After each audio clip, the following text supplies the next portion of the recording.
The Canton Police Department would like to thank you for your vigilance following the events in Florida. We have received numerous tips from students and parents. Every tip has been investigated, and we are confident that your school remains a safe and inviting learning environment. Keep the tips coming.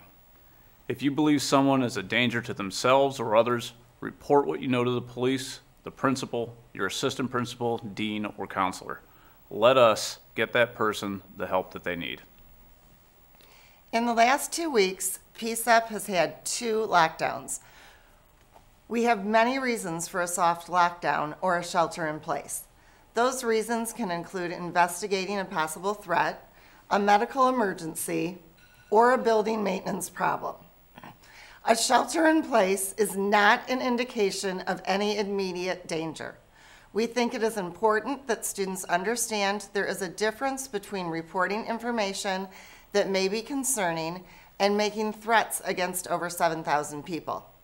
Tips are important to keep our community safe. We value and appreciate any information that students can provide to administrators, law enforcement, or OK to say. The administrators and law enforcement officers will investigate any tips that are shared with us thoroughly. Please be mindful of your social media usage and the content of your conversations. Your fellow students are rightfully sensitive to any references to school violence. Making a threat is a very serious crime. If you are among the few that find it funny to make jokes about school shootings, let me assure you that this is not funny. You are wasting resources and preventing law enforcement from focusing on legitimate school security issues. You are also exposing yourself to criminal prosecution. Making terrorist threats is punishable under Michigan law by 20 years in prison. It is not a defense to say it was a joke or to demonstrate an inability to actually carry out the threat.